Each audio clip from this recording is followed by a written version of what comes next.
Good morning, it's Tuesday the 28th of September. It's the morning after the weekend before. Yeah, so it was, we had a lot of fun, me and Lesley. She's hiding in, because it's raining at the minute. We're down on her plot at this moment in time. We've brought some of our stuff down, some of our goodies.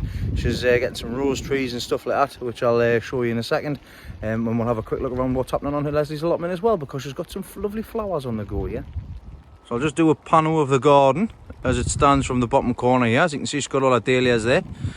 She's got a little rose tree there, and the other things that she's got, we'll have a quick wander around. So these dahlias were the ones which I got off Harry, so thank you very much, Harry. So we've got we've basically got three different varieties here. This one is Valentine. This is the one that we're quite looking forward to seeing, and the one I'm going to be putting back for cuttings come January. Leslie's Lovely's Bleeding, is giant Lovely's Bleeding, should I say, is absolutely fantastic. Still going strong, absolutely huge. She's done really well with that sweet corn for the height. We didn't take the sides or anything off, and she's still getting corn there as well. So obviously just give it a quick wiggle as well. Still plants, she's still got some flowers at the front door here. These are a couple of the rose trees which she's managed to pick up. Now they were meant to be £40 each. So she's got 1, 2, and there's another one over there. £40 each. She got one for 20 and the other two for £10 each. So she's gotten one for the price of three for the price of one. And these are, I think they're all precious gold, aren't they, Lesley? So the roses look like this one here, which is flowering. That's what it looks like. So that'll look bonny when she gets them sorted.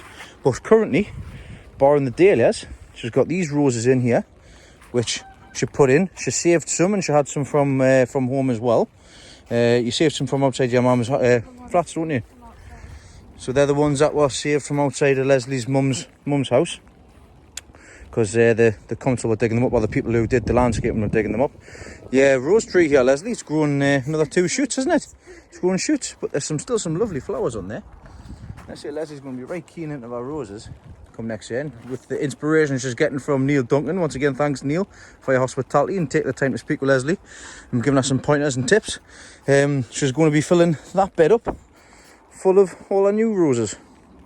And on this side here, she's got obviously got some bindweed still ongoing. It's not too bad considering we haven't been.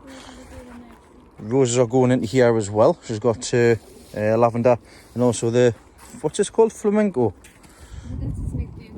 The flamingo tree, a flamingo plant, and that's coming up all right. That's one thing she wanted and one thing she got for herself. But at least there's some nice colour still coming going at the end of September here. You have, aye. What's these, Lesley? I know we've got some marigolds here, but what's these in the middle? Can you remember? Daisies. They're just like daisies. They're a type of daisy. They're a type of daisy. But hey, got them. You got them for cheap as well, didn't you? Was it the veg shop? Going to have some flower ongoing throughout October. And also in this one here is the chrysanthemums. So the mini chrysanthemums. So as you can see, they're starting to bud up now nicely. I think these two are the pink gompy ones, because obviously they're getting a lot bigger, so we'll have to mark down what they are. But there's another bright and colourful display which will come through over the course of October and November. Right, let's have a look in the polytunnel.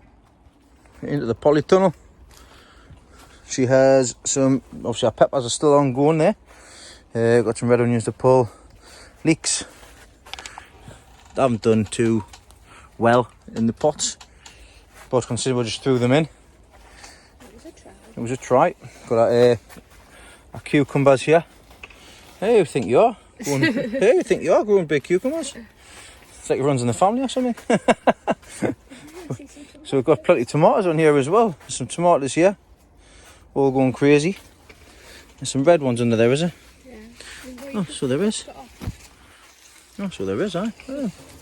They're ready to be taken off then. There we go. Hey, cracking tomato. We'll get them picked. Some at the back as well. They see they've just been left to go mad, haven't they? But we'll get some tomatoes picked off there.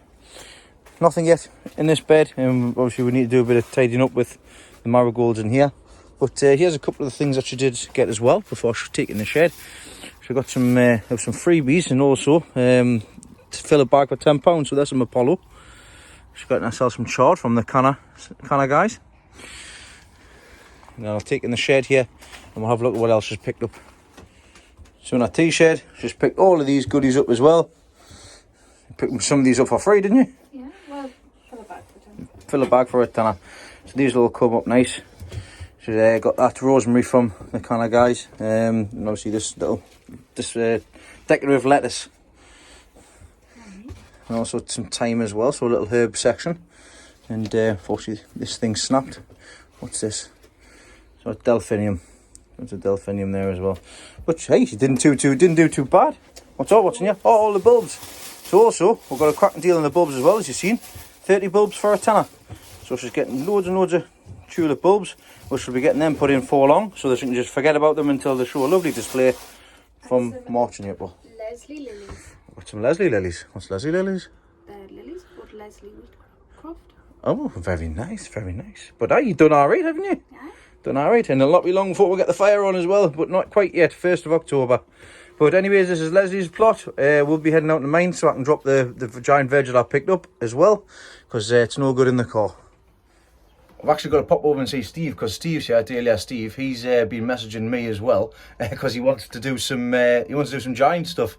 He's seen how well I'd got on and he wants to have a go himself. So I've got some cucumber seed from him and also some giant swede as well. So I'll be giving him some seed when I get mine sorted out. But he's also been lifting his dahlias, and he's got a few tips that he's going to share with us when lifting dahlias and how to store them as well. So in Steve's plot now, as you can see, there's been a lot of change. He's got his cosmos. There's still some flowers on the wall here.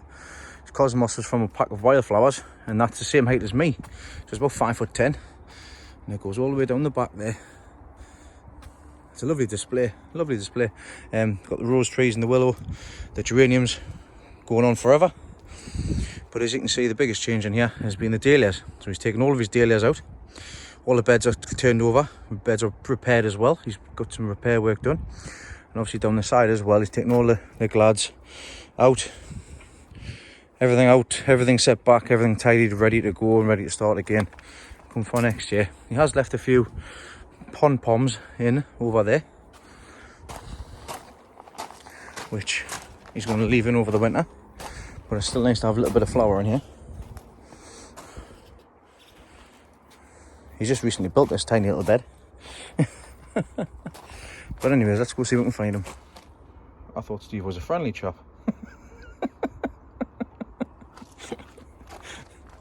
Where are you hiding? I found Steve. Here he is in his polytunnel. Look at this cucumber. It's still all going, isn't it? It's the best cucumber you've had, isn't it? One cucumber, he's still got absolutely tons. I had nearly 30 cucumbers off one plant. That's nuts, that's nearly 30 cucumbers off one plant. And it's still going. Still loads on. I wonder how long you can keep this going. Are you just going to leave it until it stops? Just leave it there. Might as well. He's done a bit of maintenance at the bottom there. But aye, Beth Alpha. But anyways, he's been telling us all about these dahlias. And he's got a couple here. And he's going to show a couple of tips. Split these two like that way. You can split it again down there. Where's my scissors? What's my scissors? Where's your scissors? Oh, we're going to find... there they are here. There they are here, Steve. Well, what I do... You get your thing like that, right? All these on the bottom, just cut them all off like that. Cut them all off, because any tubers coming off a tuber are no good. And all these little stragglers, cut all them off, all a lot. Right down, and you can cut them as long as you put sulphur on the bare metal, the powder, and that stops it going rotten. Put yellow sulphur on the tuber section so it stops them from going rotten because it dries them out. Put all these off. As long as you got one of these onto the stem, they're no good on their own. But as long as you got these, you'll see the little buds there. Yeah. Them's your new thing rubs. So you can cut all these down like that. Because a lot of people say don't cut them. A lot of people do every year, and you end up, when you start splitting, they're like that when they dig them out of the ground thing, right? And then they end up like this. And that's what they end up like. when they're finished. Nice, neat and tidy. You get maybe 3 off one. You can get 3 off one like he's got here. And what I do is I drill down the centre, because if you don't, when you put them in storage, they'll just rot. So I get a drill like that. The screwdriver, I think it'll do.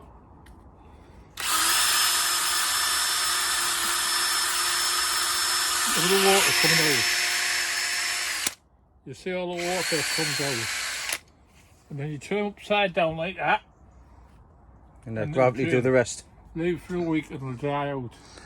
Oh, If you don't, inside that stalk, it will rot. So would you put yellow sulphur in once you've done the hole as well? Or would you just turn it upside down and leave it? Turn upside down for a week. Before I store them away, I put all this yellow sulphur on them.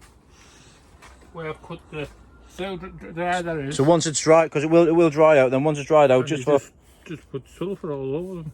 And that stops them rotting. So there you go. Very simple. Very simple, from the man himself, and you'll have lots and lots of them as well. But no, thank you very much, Steve, and thanks very much for looking after Leslie's pot while he's been away as well, as you always do. He's been paid in bacon and sausage sandwich this morning. So as you were saying before there, all of them ones are the ones that's come out of the ground, and obviously they're big, they're bulky. You can I mean, you can't keep them. You can keep them. I mean, there's probably about 3 dahlias on there altogether. Exactly. You can just split it. You can just split it. And if you want, you can just have a screwdriver down the middle. Yep. You know, it won't pull apart. No. Because if you damage a tuber, don't worry, because it'll be okay. They'll be alright, but you the difference. Grow dahlia without some of the stalk on the tuber. No, it's the same with just the tuber. You cannot have the tuber and so on. That would not grow. You can have some of the stalk with it. You can't put it back on. No, you can't. But the difference as well is if you split them, and then obviously you can't put them back for cuttings. If you split them for the dahlia, just to put them straight back in. Whereas a lot of the growers for the shows, they will cut them right back so that they're down to this size. And in the spring, and then sit them in the soil like this. Look. And they'll sit them in a seed tray into some propagator, and then they'll start getting little buds. There was a one which was spotted a little bit earlier on, the buds that we talked about before. So here, you can see they've got little buds on the side there. There's 2 there. So them 2 buds, they'll get to about a couple of inches, and then they'll take a cutting from them and then root them cuttings. And then that year, you will have the stems and the tubers the same size as these as well, and then you start the cycle again. So they're very easy to take cuttings from, say, if you know what you're doing. But putting something in a seed tray like that is not good, because the size of that compared to that, you can get 3 in the same sort of space. This is the first year dahlia. And that's just the first. From a cutting. That's just the there you go. Then that will double in size, and then double in size again. That's a third year dahlia. That one there. The big ones. The longer you leave in the ground, the bigger it'll get. You know what I mean? If you don't dig them up every year, it'll just get massive. Yeah. Absolutely so massive. If you want a big group of dahlias and you're not going for show or anything like that, you can just leave them in. You can leave them in the ground, you can risk it, or you can dig them up and put them back in again the year after. But if you want just obviously a smaller plant to start with, single shoot, then you can cut them right back and just grow them year upon year on cuttings or splitting them as well. So there you go, some handy tips there. Right, I need to get my allotment, so I'll catch you later, Steve. Thank you very much. See you later. Right, down into the garden now. I've brought all of the veg that I brought back from Malvern with me. I've kept a few things in the car because I will be taking them home, but I'll show you what it is that I've picked up. So, like I say, I've come back from Malvern with more veg than I took down. When it comes to this Sunday evening, everybody lifts their stuff. Some people decide that they don't want to take it home, so that the next best thing is to ask if you can take it. Now, I asked if I could take this stuff and I was given the green light, given the go ahead for it. So, this is a beetroot. This is from Tim Saint, so thanks Tim. Like I say, he's allowed us to take this home because what I want to do is I want to practice taking seed. And obviously there's a different way of taking the cuttings as well that Tyrone taught me, so we'll give that a shot as well. So I've brought the beetroot back. This is my Swede. there was bigger there, but like, once again, I've already got seed from a bigger Swede. So try saying that 10 times. Seed from the biggest Swede. But once again, I want to take it for practice. So I've brought it back, and I'll be putting this into. I'll be treating these two the same way, taking cuttings, and obviously seeing what happens with that as well as a practice. So you'll be able to follow us along with that, because it's not just important to grow the veg, but it's also good to know how to keep seed from the veg so that you can do better year upon year with your own stuff. So moving on, in the back here, these are my cucumbers. So this one is the one I took to Harrogate. This was the first one that I took off, and I took the Beamish, and this was the second setting on the last, so this is the second one I set. This one I've left to ripen off, as you can see, so this one will be ready to start taking seeds from. So I'll take that home, and that'll be the next task to get that sorted, take the seeds from that. This was a practice, but also, once again, it is a decent size, so I'll take seeds from that. Long runner bean, so there's about, what, 1, 2, 3, 4, 5, about six beans in there, and somebody actually left one on the table as well. Just a bean, because somebody, instead of taking the whole bean back, so I've gotten a single bean from another one as well, which was a longer one than this. So I'll put these all together, and we'll have a look and see what happens with that. I've also brought Paul Rochester's winning leek back to put back once again. He said, to be honest, he said not to bother, but like I say, it's all about practice. So I could do some more practice, so I might get something from this in 2 years' time. I might also get a knacker as well. The knackers are the things that grow on the sides when you put them back for seed, but we'll just have to wait and see what happens. And also, last but not least, these giant radish, the Mooley, you can get the seeds from, like I said, DT Browns and stuff like that. There's a name for it, I'm forgetting what it is, I've got it written down. Now, normally, like I say, the F1 variety, you don't really put them back for seed, but why not? We'll stick it back. If not, then it'll just get chucked in the compost. But you can still eat it. I've taken a little section off there to give somebody to try it. But that's the stuff that I've brought back from Malvern. I've also got a couple of tomatoes as well, which I've left at home in the fridge, and I give one to John, Mr. Bump. He's going to sort that out. And these are some of just the onions that are mine, which I'll put back just for some seed, just for some stock seed. And I'll be able to give it, as long as he's okay for next year, I'll be able to give some seed away. But yeah, that's what I managed to bring back, and I'll leave them in here until I get a chance to pot them up. But yeah, who would have thought, eh? Who would have thought? Biggest cucumber, heaviest cucumber in the country, going off this plant in here. And like I was said beforehand, look at this, I've still got cucumbers growing. I'm going to pop this into this hammock, so it's got somewhere to thing it up against. But I'll be starting to pull these out now. This one is actually not got no more stem on, and to think that this one, it snapped, so it was going across there. So it was terminated at the top. Look at that, it's still growing. But the thing is, I've got powdery mildew on here, and once you've got it on, that's it, no good any longer. But yeah, it's time to nearly start again. So there's a few changes happening next year, with onions and stuff in here. I'm changing stuff around. I'm going to be putting a couple of them radish in. I need to get some supplies for putting the stuff back for seed, because ideally things like beetroot and swede you want to be putting not into used compost, you want some fresh compost for that, and also with the leek as well, so I'll have to get some fresh compost. I am at work Tuesday to Saturday this week, so the next days off that I've got is going to be on Sunday and Monday. So Sunday I'll be making a plan to come down here, start from the top, clear out, get prepared to start again, and then ideally this afternoon I'll be in the shed starting to get things tidied up and spaces and benches moved. So if I get a chance to show you, I'll show you afterwards, if not before, but you don't want to see me tidying up. But I'll catch you whatever I get a chance to do anyways. You'll see what I get sorted. But yeah, it's time to start again. Hey everybody, it's Sunday evening. I've not been feeling too well since Tuesday, and I've had time off work again. I don't know if I picked a bug up from when I was away or what, but it's not allergy. Pleased to say about that. But I've not been able to get down to the garden, or I've not been able to get stuff sorted in here. But let me show you what I mean by the state of this place and what it is I need to do, so that I can get things started off in a couple of weeks' time.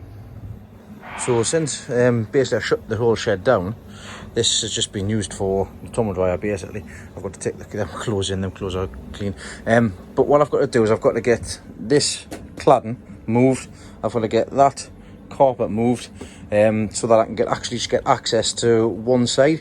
So it'll basically be here, because the little propagator's here, and that's what I'll be starting everything off in. So I don't have to have the whole bench. So as long as I can get in here, and I've already got the light sorted out, I'll be again using the Spider Farmer SF1000 in down here.